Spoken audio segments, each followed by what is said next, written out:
Welcome, everyone. I appreciate you guys tuning in to this. If you tune into this live with us, we are starting. This isn't starting anything. I got out of the theater and I texted Cameron and I was like, I have to fucking talk about this. Do you have time? He graciously said, yes, Cameron, thank you so much for joining me, man. As soon as I walked out of the theater, it's like, God damn it, why does Adam's old ass have to be in bed right now? I need to talk to someone. Yeah. Well, I'm glad I just had a snafu with the audio, so I'm hoping that your audio is good now. I think it is. Do you want to say hi? Hi. Can you hear me? Yeah. Am I not a ghost anymore? You're good. Sweet. You're not a ghost. Okay, so we just got done. We got back from watching Joker. We are going to be spoiling Joker. If you have not seen Joker yet, and you don't want this movie to be spoiled, get out, because we are going to talk about Joker in detail. We are going to spoil it. This is the only warning I'm going to give you. This is it. Spoiler warning. We're talking Joker. If you're still here, I'm assuming that you're okay with spoilers. I say this because I want to make sure it's clear. Got it, people? Okay, here we go. I think that's clear, right? It should hopefully be. I mean, it seems clear to me. Anyone in here from this point on, spoil. Yeah. So for starters, Yes. Can we just both agree this is the best Martin Scorsese film he never made? Yes, I can absolutely agree with that.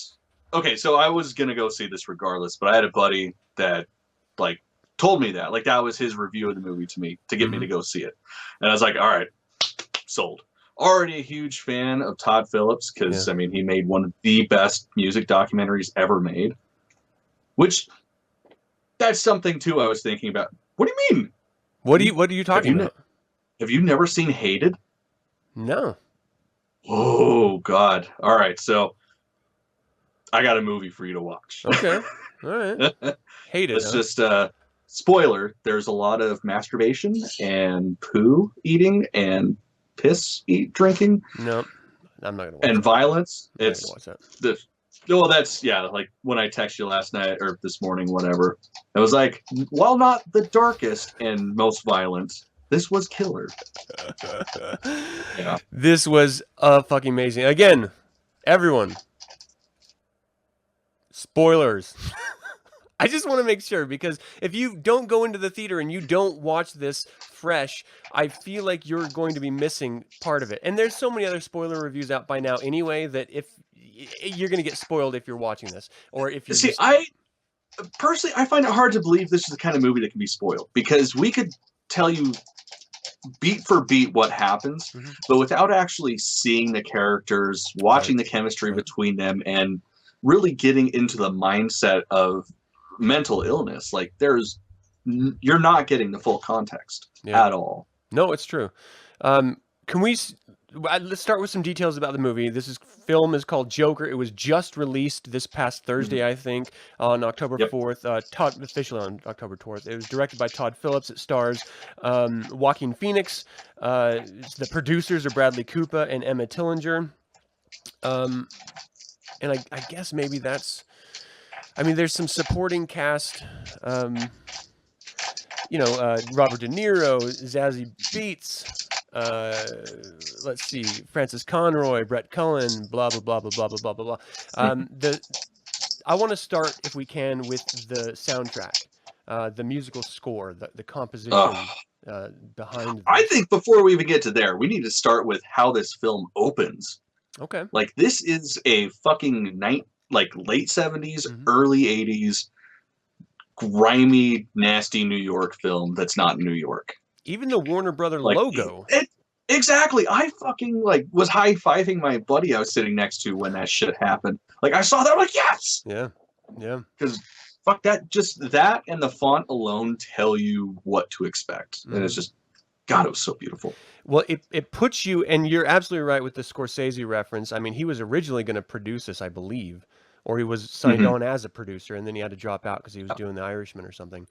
But it feels perfect for the period it's supposed to be in. Oh yeah. 100% perfect. That being said, this musical score was as much a character as Mm, Joaquin Phoenix was in this. definitely. It carried you along, it lifted you up, sometimes when you weren't supposed to be lifted up, more oftentimes like that. But there's a through line of tension. So in The Dark Knight, you have scenes where the Joker is crashing Bruce's party, and you have this chord of a stress chord just playing throughout the entire scene. There was similar tones to that. For example, when he crawls inside of the refrigerator and the Oh camera my starts to shake god. a little bit and you start coming into to closer of the refrigerator. Mhm. The entire final sequence, which I'm not going to talk about yet, because of the music, I was physically shaking. I was a little bit terrified. I wanted to cry.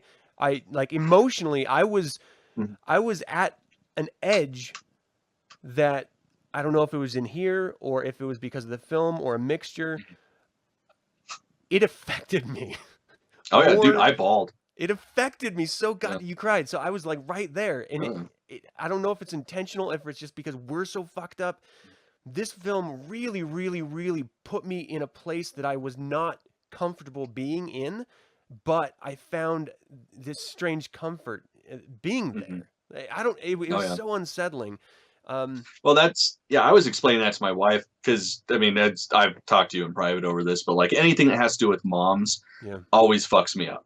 Hmm. And that's the part where I cried was during that moment. Oh. And she's like, "Oh my god, I'm sorry. You know, we shouldn't have gone." It's like, no, that's why you want to experience this shit because it makes you feel and experience things that you typically wouldn't. Like Yeah. I was so involved in that film that it affected me, and that's what I want from art. That's the Oh, best God, so possible good. scenario. Just quickly Oh in the yeah. chat, if you guys are still staying with us, because again, this is a spoiler. If you have any comments about the show, let us know, and we'll bring it up. Grigori is saying this is Todd Phillips's masterpiece, and Dallas said he just left the theater and got this Second, notification. Yeah, second masterpiece. second best film. If nobody has seen Hated and nobody knows who Gigi Allen is, do yourself a favor, buy the DVD. Okay. It's it's a great introduction to punk rock. um, the setup of this film is that Arthur Fleck is a working um, clown who is suffering from severe mental issues. He's on 7 different medications. He's seeing a state therapist. He lives at home and takes care of his mother, and he's trying. He is Mhm. trying to have a normal life. He is trying, as Patrick Bateman would say from American Psycho, to fit in. And Mhm. it goes just about as well, where the Yeah. world is against him. There's a lot going on in the 70s that economically that melds in perfect with this 1970s Gotham. Mhm. And so it didn't feel out of world. It didn't feel out of place. Mhm. Emotionally, you are brought in when he has his sign stolen from all the trailers and he chases after the kids who stole his sign and they beat the shit out of him. And from go, you immediately get a sense that this world is not right. like, Yeah. like this is wrong. Something is wrong. Something is rotten in Gotham, in fucking Denmark.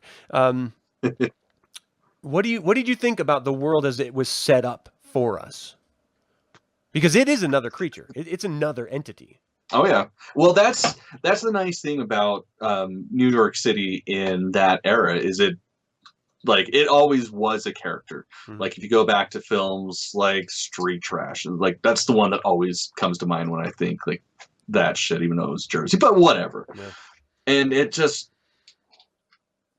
got it just completely lost my train of thought. I had it right there. But it was definitely a character and it was necessary. Like I'm glad they didn't stay like on stages for the majority of it. I mean, yeah, we got a lot in his apartment. Got a pretty fair amount at his workplace thing. I don't know what the hell that'd be called. It was like a changing room Base. of his Yeah. office.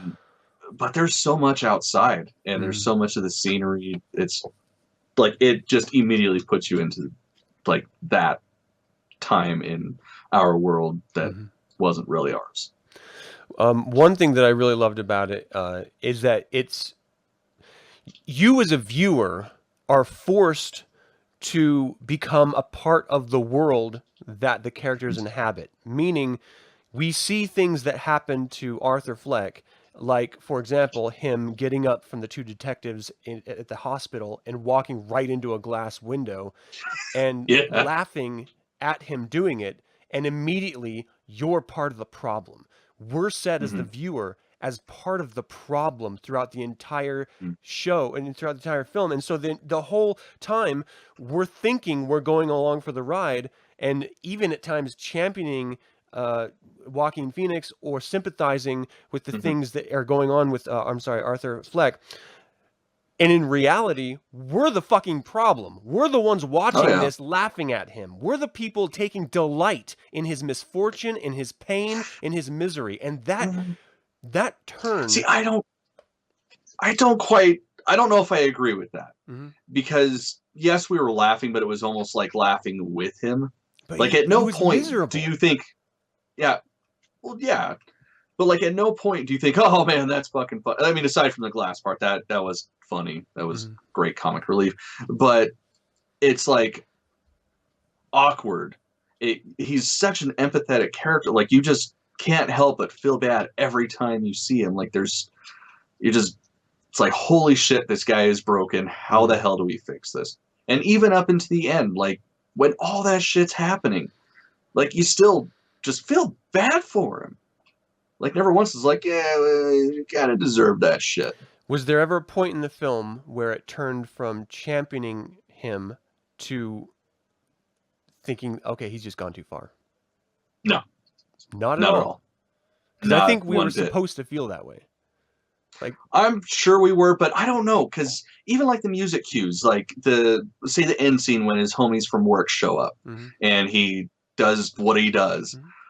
The music cues, it's happy music. Like I think we're supposed to.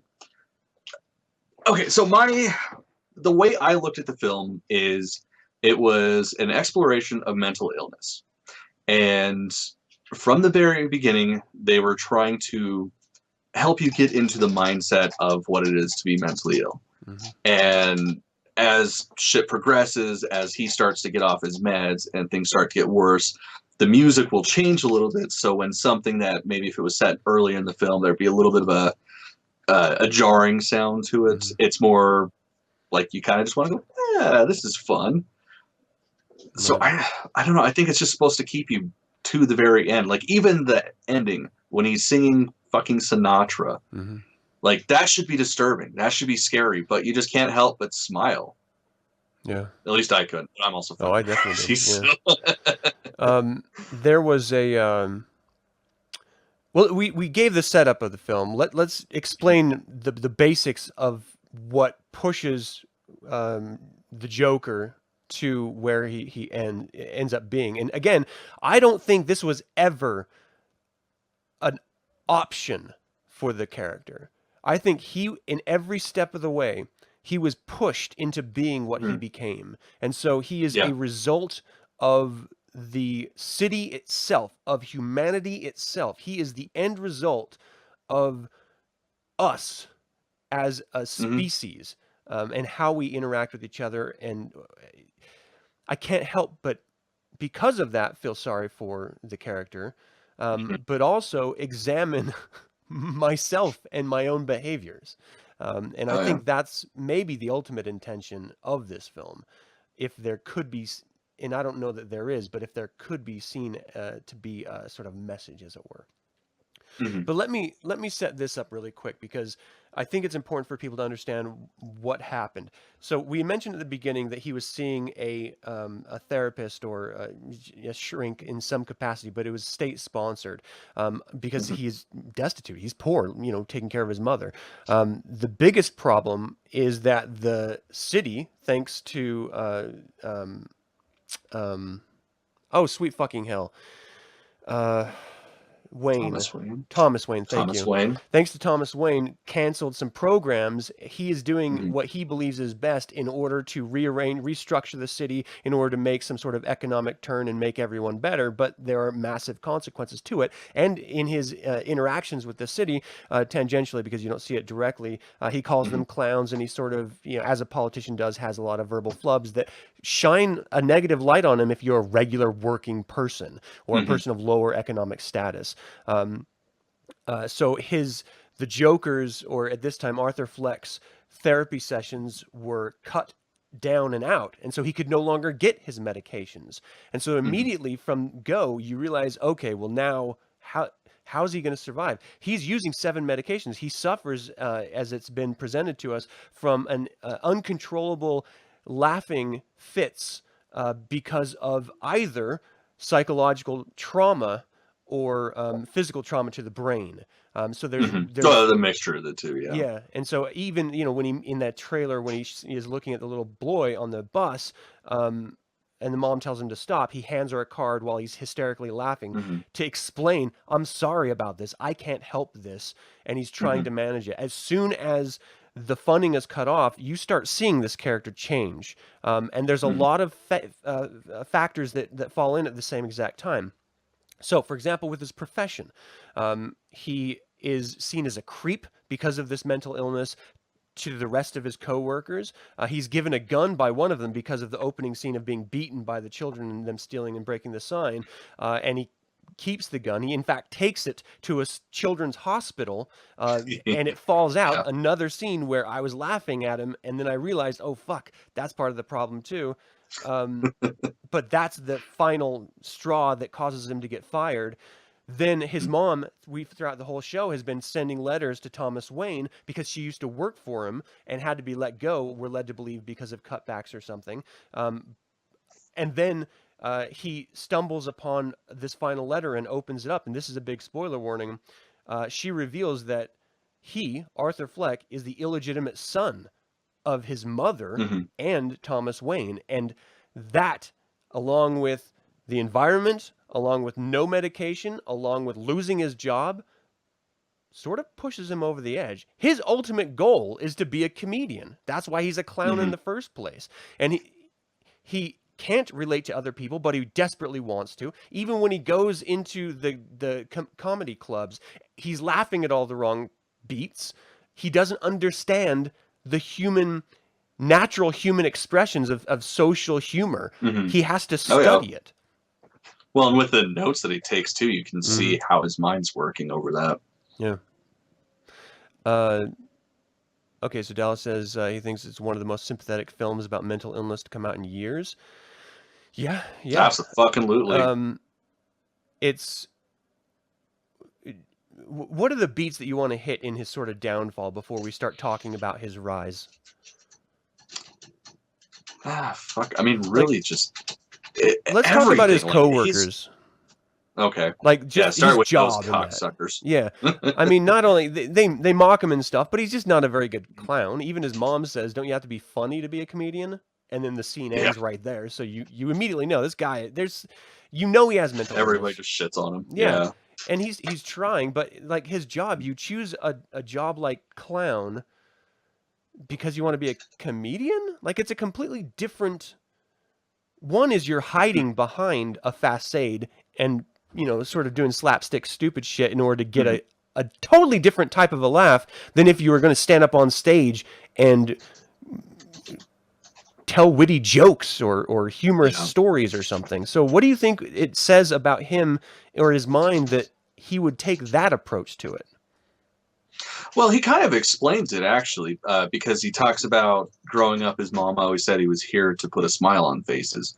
So he took that to heart. Like, I mean, clowns are supposed to make you smile. Clowns are supposed to make you laugh. Aren't we fucking funny? Aren't we fucking funny? Yeah.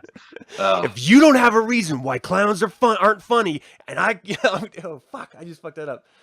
I'm going to come back, and if you don't have a reason why clowns aren't funny, I'm going to kill your whole fucking family.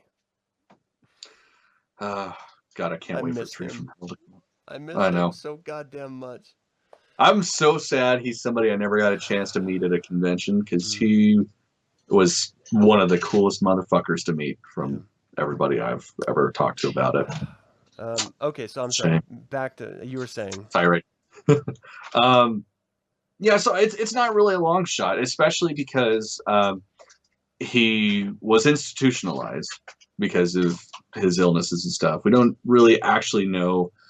Like, it's never said what he was in there for, but we just kind of naturally assume it was because of his mental illnesses. Mm-hmm. So, I mean, I get it. You're going to want to get something that you think is contributing to society because he wants people to laugh, he wants people to smile, and you're also going to kind of take whatever the fuck you can get. Mm-hmm. And I mean, it might just be me kind of grasping at things, but it kind of seemed like it was almost a state assisted job, like somehow through the like the doctor's welfare, all that stuff. Like that's how we got something like that, because they did speak heavily of work being tied to his counseling. Right. So that's just kind of what I imagined. And I mean, really, it's the 70s. You have no experience, nothing to contribute. What the hell else are you going to do? You're going to take the first thing you can. Yeah. I think that's a really good way of looking at the whole work situation. And I do think that it was definitely like he was put there with the assurance of the state that, you know, okay, well, we have him under therapy, so, you know, give him a chance, give him a job. And then he's like, I just can't do it anymore. You're creeping everyone out. Yeah. Give back the sign, or you're going to have to take it out of your wages. And just that stare and the grin, the smile that just spreads on his face. It's so big. Yeah. God, every time they give him a fucking nut shot, you just see a little bit more of him break each time. Like in his eyes. It's so crazy. I want to, before we start talking about his experience with the city itself, I want to talk about the fact that he lives in a fantasy world. He doesn't, and I'm not talking about the mental illness side of it. I mean, that may be why he fantasizes so much, but it becomes a huge part of the film, and ultimately maybe the entirety of the film, and we'll get to that in a second. But there's a whole sequence of him getting a girlfriend and her supporting him and going up and trying comedy and through his mother's hospital stay, and it's all imaginary. It's all in his head, and that's again that's a huge spoiler for people who haven't seen the movie. So, but and then you watch back after he realizes that she was never there. Like when he randomly shows up in her apartment, it hits all the beats where he had a special moment with her. And it's, you know, she's obviously not there, and she's like, "Oh God, that hurts." Yeah. I want to know, in your opinion, did he murder her and her daughter? I don't think so. Really? I don't think he would have. Yeah, I don't think he did. Because he was fully gone at that point. He was. Because I mean, fuck, that's right after he murdered his mother. But I don't know.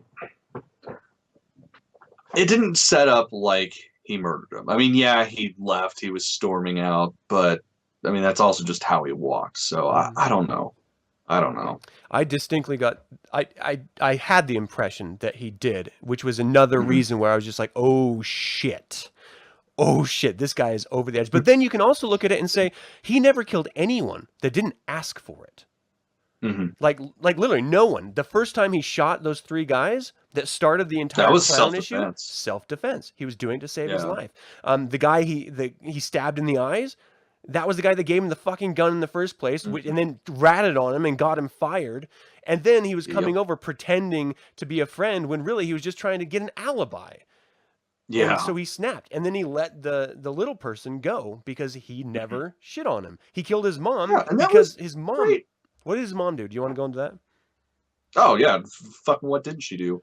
So we find out because he goes to Arkham Asylum after talking to Thomas Wayne, because he confronts him in a theater. Like he sneaks in past a giant mob of clowns, which was funny, and confronts him. And he, after being rude, he's like, "Look, your mom's fucking crazy.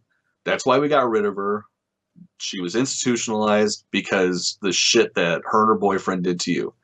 Then he punches him in the face, and then he goes to Arkham Asylum and gets the papers to find out that, yeah, his mom is like has delusional fits. She was abusive, neglective. And that's when we find out where his problems stem from, because he was found chained to a radiator and her boyfriend had beaten the living shit out of him. Yeah. First of all, he was adopted. It wasn't even her kid. Yeah. Oh, yeah. And he was adopted. Yeah. And then he was abused by the boyfriend, and she sat by and let it happen while the boyfriend also beat her up. She was already crazy, which is ultimately why she was fired from the Wayne employ. But the fact that she was so delusional that she started lying about Thomas Wayne and fucking with his head, I think that was just like the turning point for him. He just couldn't take it anymore. He thought the whole time that was the only person in this horrible world that had his back, that was supportive of him, and so he did everything he could for her. I got the impression that he was giving her food and making sure she would eat, neglecting himself in the process. Yeah, that's exactly what I got too. And for her to then end up being the bad guy in this entire experience of his life to date, that was just too much. Too much. And so maybe with all that being said, he only killed people, and even at the end of the film, he only killed people that deserved it and mocked him openly. Oh, yeah. So, I really appreciate that now in retrospect. So maybe he didn't kill that woman and her daughter. And see, I don't think he would have. That makes me feel a little bit better. But then, we do have that final scene before the rolling of the credits. So I don't want to go there yet. So let's talk about the environment of the city and the denizens of the city, us, the population. This was his first experience was, as we had already mentioned, was being jumped by a bunch of kids while he was trying to do his job. And because of his mental status, because of his disease, he has this laughing fits. He gets his ass beat and ends up murdering those guys that beat him up in the train. Well, I don't know if we had mentioned it or not, but they were like, white collar Wayne Tech employees. Yeah. And that's part of the catalyst of Thomas Wayne doing what he did. Mm-hmm.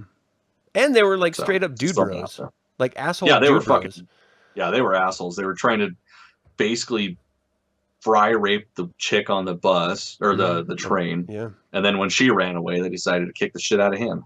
Yeah, and because that's a pivotal scene. Let's talk about that really quick, because I think that was a moment for Arthur that I think he had the best of intentions initially. I think he was trying to draw attention away, or was he just a witness, do you think? No, he's just a witness, and it made him nervous. That's why he started laughing. Okay. So the three guys walked in, suits, talking about some weird sexual exploit, like, oh, the bitch, if you really wanted it, whatever, acting like dude bros. And then they're clearly drunk or high. One of them had a bag of fries and was trying to offer it to the only other person other than Arthur in a subway car, and she was like, no thanks. And they were just being really upfront, dude bro-ish, throwing fries at her and stuff. And that's when Arthur started having his fit of laughing, and they turned attention to him. She walked out. They came over and just beat the hell out of him, and that's when he just snapped and became the Joker for the very first time. And when he was trying to get the records from Arkham Asylum about his mother, and he said, I was supposed to feel bad about it, but I didn't. Like, that was just... Yeah. That was so beautiful. It's like, man, I wonder if that's really what it's like. Yeah. Dallas is saying he didn't kill the little person because, like him, he was also shit upon. I could see that. No, he said why he didn't do it. He said what it was. Yeah. He's like, I'm going to let you go because you're the only one that ever treated me well. He kisses him on the head, lets him out. Yeah. Yeah. So I mean, why would you? I mean, he never did shit to you. Why fuck with him? The other guy, he deserved that 100%. So all of the whole clown frenzy came out of that initial murder of those three Wall Street, essentially, Wayne employees. And Thomas Wayne used it as a sort of token to, he's running for office and saying that he's going to, clean up this city and, these poor souls, or whatever he calls after he said the clown, he said something like the poor citizens or the fools or something. They don't know what's best for them, but I'm going to fix it for them. just Yeah. totally talking down to the entire fucking city. And so that pisses yeah. off people, working people and poor people and people less than economically stable as he is. And so they all champion that idea of the clown. And so everyone's running around with clown masks and protesting in their clown masks. That first time, oh, okay. So before we jump into the clown aspect of it, let's talk about his stint as a comic, because that's really what gets him to that final scene. Well, the scene before the final scene. He tries Would his you call best. it a stint? Yeah, one stand-up. It only happened attempt. once. He went to a club, performed horribly, and then it was recorded by the club itself, sent to this talk show that he just adores and looks up to, and then they make fun of him. And so as he's sitting in the room with his mother, who just had a stroke, and he sees himself on the screen, he thinks they're laughing with him. And then all of a sudden the punchline comes from the talk show, and they just say no one's laughing, and you should have listened to your mother. Not trying to be a comedian. But that Late Show calls him up and tries to have him on as a guest. As he's been off his meds, he's trying to work his way into who he actually is, and he's feeling like he's finally getting to normal. His version of normal. Was the crazy. Yeah, well, this was the crazy part too, because this is after he murdered his mother. This is after the detectives have already been like riding his ass and trying to ask more questions, but he's actively avoiding them. Yeah. So it's like this is when people would usually break down, and he's like, "Oh, hey, that's fucking cool. Let's do this." So he agrees, and so on that Thursday, he's supposed to go to the actual Late Show and perform. This is intermittent between the mother having a stroke after having been questioned about the Arthur because of the 3 people being murdered in the subway, and Arthur going to the Wayne Manor directly, trying to talk to Thomas to say, "Hey, Dad, it's me, your son," and meeting Bruce for the first time, doing a little bit of clown shtick, and then reaching through the gates and making him smile, which was super creepy. And then, I don't know, was that Alfred that we met? I don't know. It could have I been have just no a idea. groundskeeper, but...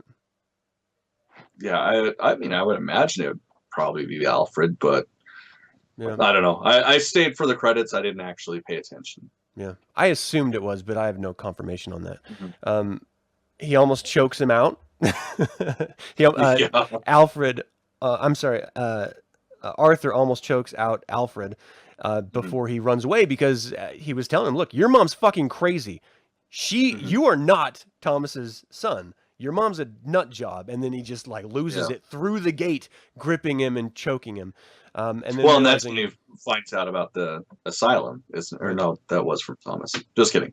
Well, but he looked at Bruce, and that's when he stopped choking Alfred and ran away. Do you think it was because he was like, "I don't want my brother to see me this way," or he saw the fright in the innocent child, and then he realized what he was doing, or what? Why do you think he let him live? I think it was partially the latter. Like, I don't think he cares. I mean, obviously he's murdered at this people. point, he's still as sane as he'll ever be, because he didn't lose it at that point. It was just, I think it's just he didn't want to do it in front of the child. He realized that he was scaring a child, and that's, I mean, he's a fucking clown. You're supposed to make children smile. And Bruce is shitting himself. Poor Bruce. Okay, so that's pretty much the entire experience of the city. Concurrently, after that initial setup of those 3 Wayne employees being murdered by Arthur, the detectives are on his ass the whole time, which is ultimately the cause we discover for the mother having a stroke out of a fit and being sent to the hospital. And that's the final transition we see of Arthur into the Joker. And I would think that because of the camera work, because of the scene, it was when he crawled into the refrigerator and we suddenly had everything changing. I just got the sensation that that was his cocoon. And as soon as he exited that cocoon, he was no longer Arthur at all. He was the Joker. Well, it was right after that scene that he goes on the show. Mm-hmm. So, I mean, yeah, straight up, that was like an on-the-nose metamorphosis. What did you think of him coming out of with the green hair, dancing down the steps, and like, what did you think of that version? Like our first reveal of the Joker as the Joker. Seeing it in the context of the film, I absolutely adored it. It was perfect. It's like that was his moment of self-realization, Mm-hmm. like his celebration of self-realization. Because I mean, yeah, that was in the trailers and shit, but it's just like, oh, okay, there's that fucking crazy guy dancing down the stairs as another crazy guy. Mm-hmm. But yeah, when you actually watch it throughout, like it totally is deserved. I loved it. Yeah, there was such this wonderful juxtaposition between the confident Joker at that point and Alfred from the first time we saw him. It was just such a wonderful change for the character. I say wonderful because it's really fucking terrible, but it was such a wonderful experience to witness this. Finally, he had a sense of happiness. Like, he's never been happy. He's been abused and beaten down, if not by his mother's boyfriend, by the city, by his coworkers, by his therapist, by everything. I mean, she didn't really beat him down, but she had to leave him, and so he just didn't have anyone to talk to. By the only show that he loved more than anything else, the man he fantasized about, saying that he wanted a son like him. Like, they even made fun of him. And this was the first time that he felt like himself, and I can't help but champion that, because that's endearing. Oh, yeah. I don't know. I love that. That's when the detectives, again, come back on the scene and start chasing him. They run into the subway. Well, that was the other part about that scene, was you just see two silhouettes, like just barely in the background. Like, if you're not paying attention, you don't even notice them. And it's just like the whole time you're like, fuck, this is going to end for him. The one time he found happiness, and it's going to end immediately. Yeah. Yeah, and they chase him down into the subway. There's a huge protest that is going to be downtown, and so tons of clowns are filling the subway at the same time that the Joker gets on it and the detectives jump on it to chase him. Ultimately, one of the detectives accidentally murders one of the clown residents. No, he didn't accidentally. You don't think that was that an was accident? not? Did you see his face afterward? Because he was trying. Because were wrestling he realized the gun. they were all going to come. No, that wasn't an accidental discharge. Like, he straight up shot that guy. Okay. The look on his face was the realization of, oh, I fucked up. Yeah, I read it a little bit differently, but the ending doesn't matter, because ultimately all of the clowns turn against them. And that's when you see the train stop and Joker walks out just as confident as ever, smoking a cigarette, going to perform on The Late Show. Yeah. Yeah, that was so great. As soon as he takes the mask off, it's just like, all right, back with the plan.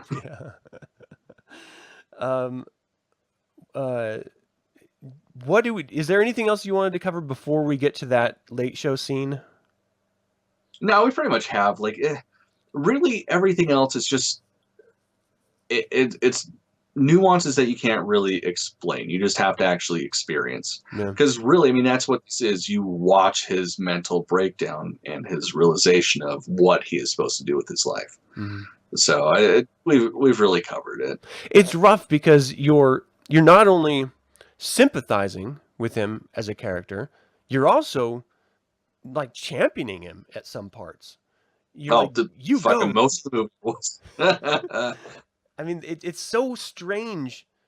I kept reflecting to all the media before the film was ever released, talking about how it would incite incels to violence and stuff. And I thought, I can see how their mind would go there. I personally see this as a character that I connect with. Like, I'm emotionally connecting with this character. And then I started feeling dirty and like, oh shit, what does that say about me? Like, how is it possible that I'm connecting with this character? Because we are so wildly different. Did you ever have a point where you questioned why you loved him so much? No, but that's also my mindset. Like I can, it's fantasy. I understand that it's fantasy, but there's of course, like, I've had shit in my past that I had to deal with, and it's like, I get it. There's been plenty of times that if I had a gun, there'd probably be dead people and I'd be in prison. Yeah. Like, I get it. I get it. Word789 said he was expecting more from the Late Show part. If he's being honest, I expected less because I really That thought. was. I'm sorry. I was thinking it was going to be a fantasy. I didn't think it was going to be real. I thought he was going to get on the soundstage and security would drag him off. Oh shit. Okay. Yeah. So when he actually sat down, I was like, "Fuck! All right, let's see where this goes." Even though kind of already figured how it was going to play out. Yeah.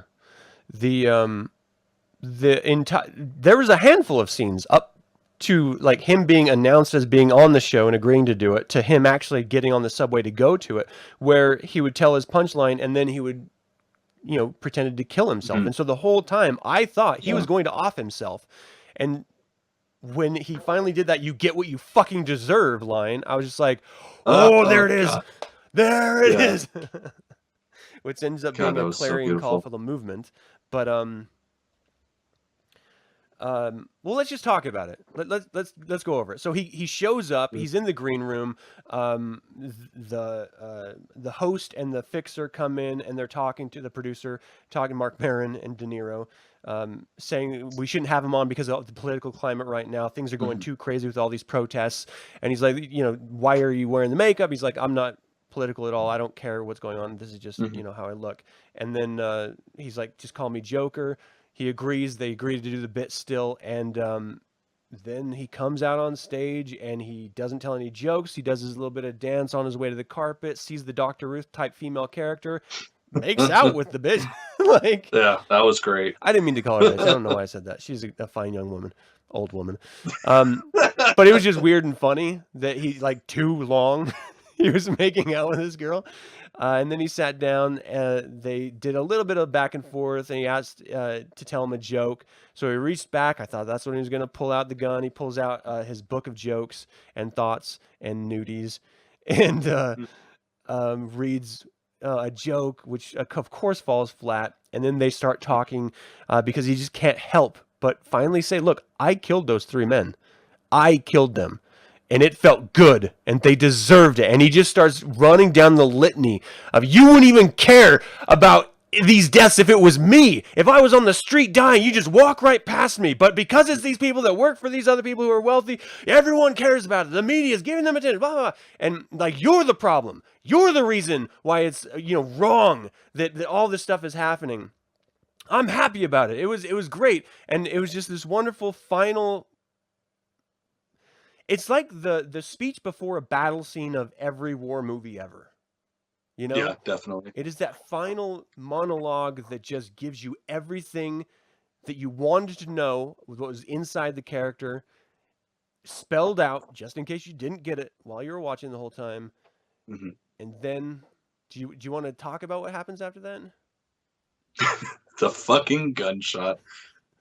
God, that was so perfect. Like, for a second, I almost thought it wasn't going to happen. And then just point blank right in the face, pops him. And then stands up, looks at him. Bah, another one. He's clearly already dead because his brains are everywhere. Yeah. God, it was just so beautiful. And then walks right up to the camera and starts talking about it and why he did it. And I just love that because it cuts to the technical difficulties and then it just pulls out and you get the different reactions to that moment. Yeah, it's just in all of those little TVs, the one near the bottom, you see like the continuation of him talking, and then all of a sudden the crew jumps on him and like wrestles him to the ground and stuff, which I thought was nice that they still carried that scene through in a specific way. Yeah, he then cuts to being in the back of a police car, being driven through a riotous city. Completely, the city's Yeah. lost their fucking minds at this point. Looting, burning, just everything. The driver gets distracted, and then an ambulance crashes into their car. Ultimately, the driver of that ambulance is one of the clown mask denizens who walks around, and they lovingly pull him out. Joaquin Phoenix's Joker pulls the Joker out of the back of the police car and put him on the hood lovingly, as if Christ came from the cross and they were waiting for his resurrection. That's exactly what I saw. That is exactly how I took it. It was just brilliant. They immediately worshipped him. Beautiful. Oh, yeah. Well, and then as soon as he gets up and they start cheering and shit and he starts dancing, oh, God, that was just so good. I thought that it should have ended when he saw he was bleeding from the mouth and created the smile.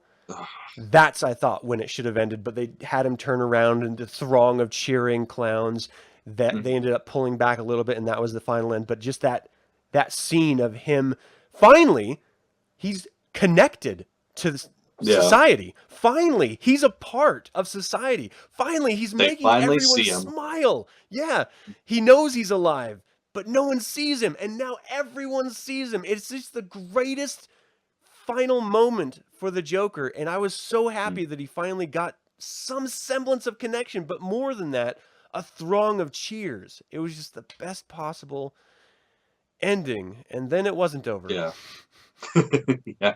So can you tell us the final scene? Honestly, that, like, the actual ending where he's in the asylum and stuff, like, that's honestly how I figured it should end.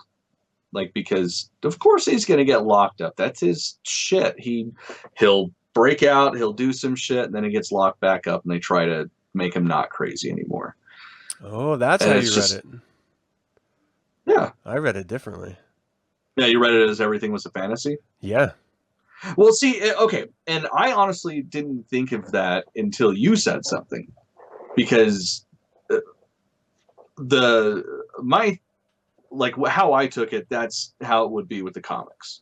But this, admittedly, aside from the fact that it's an IP, like, it's so far removed from any of the comics. Like, even the small origin stories that we do have of the Joker, like, nothing to this extent. But yeah, it just made sense to me. I just immediately bought it, thinking, oh, okay, of course he's gonna be locked up. And then to have him just, start laughing his ass off, and she asked, what's so funny? Just thinking of a joke. You wouldn't get it. That was perfect. So he's that final scene. He is in a hospital. We're led to believe that he was put there, and it's set up as he was put there after he was rescued by everyone.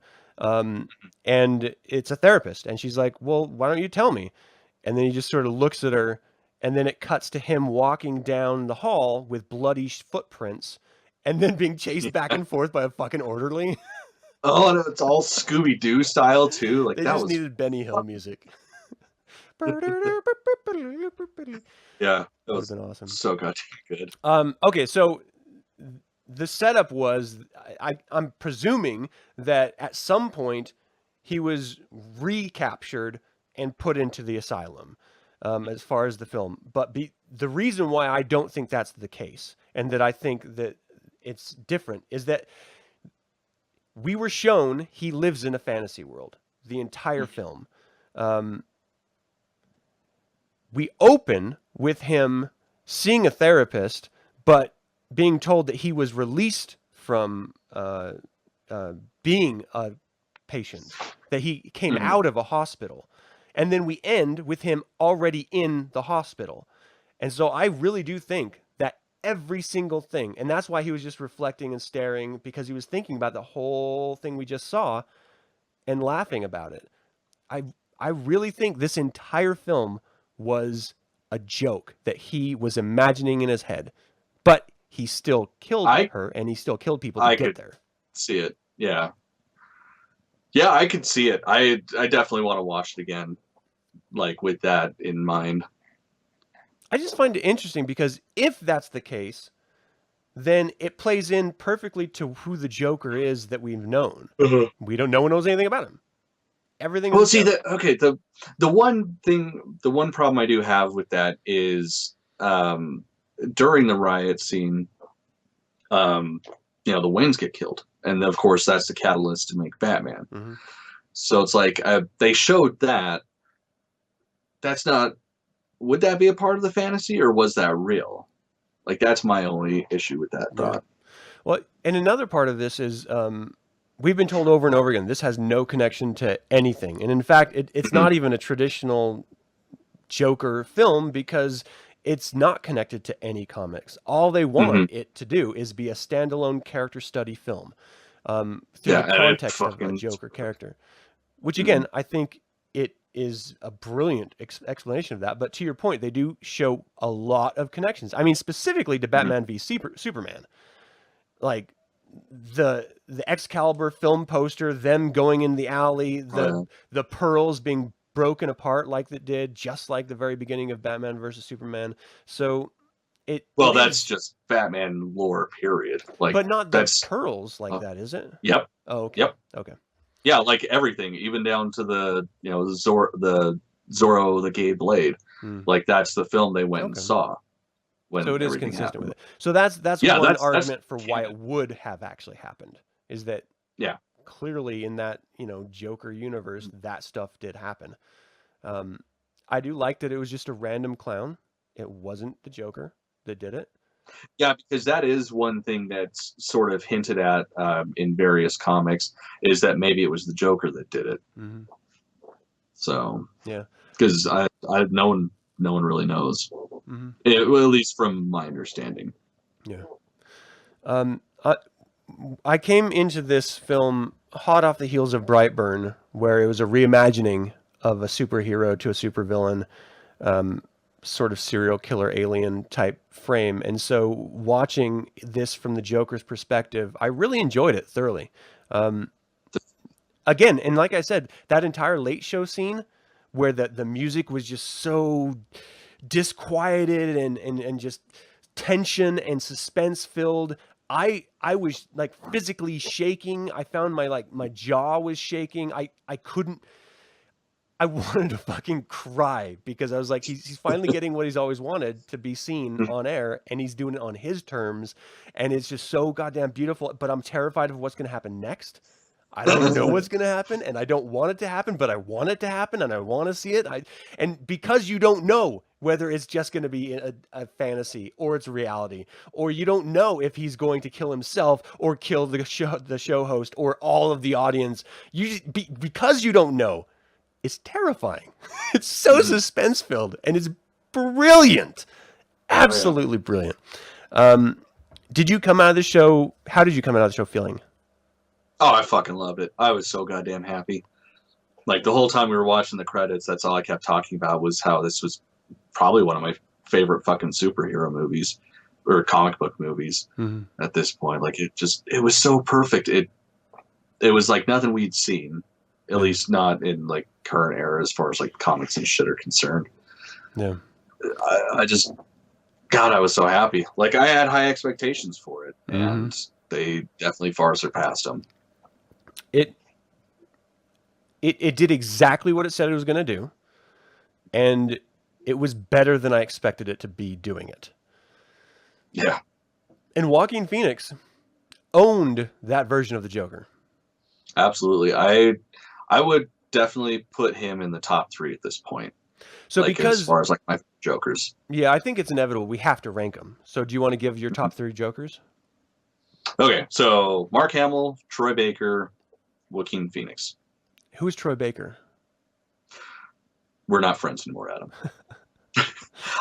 So he's another voice actor. Okay.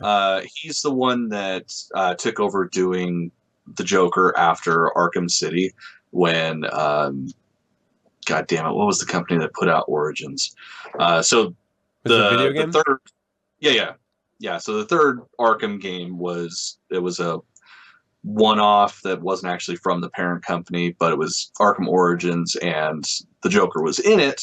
But Hamill had already said that he was retiring after Arkham City, so he wasn't going to do that character anymore. So he did it. And if you guys don't know who he is, look up Troy Baker Killing Joke monologue. He did a panel with at Comic-Con years and years ago, and he did the monologue from the Killing Joke, and it will give you goosebumps. It is fucking beautiful. It's interesting you didn't do any of the other actors, like just the voice actors, not the physical presence. Actors. You know what I mean, on screen. Okay, so on-screen actors. Nicholson, just for the single fact, that's what I grew up with. Caesar, oh, fuck. Okay. Shit, that's a hard one now. It is. Okay, so Nicholson and Romero, we'll put them as at a tied first place. Oh, wow. And then definitely Joaquin Phoenix, and then Heath Ledger. So you that's the only part of the Nolan trilogy that I liked. Like, I fucking hated those movies. I thought they were absolute garbage. Wow. But Heath Ledger's Joker was amazing. Yeah. I've got to do a very similar list than yours. And I'm not doing any of the voice actors because I'm not to shit on them or anything, but just because comparing on screen to on screen. Because you're not a loser like me. Is, I think, more fair. I do think it's Nicholson, it's Ledger, and it's Phoenix for me. I think Joaquin Phoenix did a brilliant job. I don't think it held up to the Heath Ledger, because the Heath Ledger's Joker was more in line to the Joker that we know. The established, I am a criminal boss and I am insane and I will physically murder you. The Joaquin Joker was an origin story, and so he wasn't fully there yet. I mean, even in the chat room, Words is saying, where was it? He's expecting to be more of a villain if you're going to call him Joker. And I think the truth is, he wasn't a villain. He wasn't even Joker until the last act of the film. So we don't see who he is after that, you know? But this performance, I thought it was so good. I just thought it was so goddamn good. You know what? I can't put Nicholson up there. I have to put Nicholson as number 3. I have to. I think Ledger is number 1, Phoenix is number 2, and Nicholson is number 3. I grew up with fair. The 1989 Batman, and I love it with all of my heart. But god damn it, man. It's close between Phoenix and Ledger. They're two very different versions of the same character, but they both masterfully as actors own the role. And you can't denigrate that. Like, it's so good. Ugh. All right. So would you recommend this to anyone, this film? Yeah. Fuck yeah.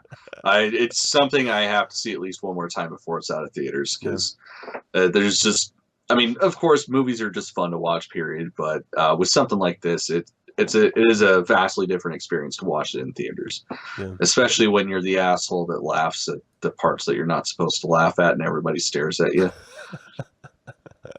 It's fun. Yeah. I feel like we don't see enough movies together because we laugh at similar parts almost all the time. At least in retrospect. Yeah, last one was The Nun, I think. That was a while ago. Yeah, that was. Well, we saw that Superman double feature. Was that before or after The Nun? Oh, yeah. Yeah, that was after The Nun. Okay, so it's still been a while. Okay, never mind. I guess it hasn't been that long, but it's still been pretty long. Well, we got to remedy that soon. Definitely. Thank you for coming on and talking about the Joker with me, man. Oh yeah, thanks for having me. I appreciate it.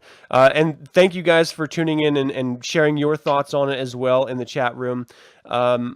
We've been wanting to talk. We do a Star Wars podcast, and we always bring up horror movies or other franchises or other movies throughout our conversations, and we always want to talk about it. And so we're trying to figure out a way to do that. I just couldn't pass up the opportunity to talk about this film, and certainly not with you, Cameron, because I think you and I get each other, at least our films, and we have differing, but I think equally interesting opinions. I'm going to put my opinion is equal as yours. Maybe yours is better.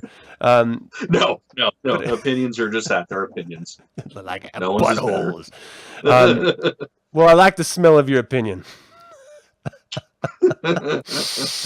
All right, thanks everyone. This was a spoiler review of Joker. I don't know what this is gonna mean or do or anything for the future of anything else we do together, but here's to the future, people. Hail Satan. Yeah, I'll say it.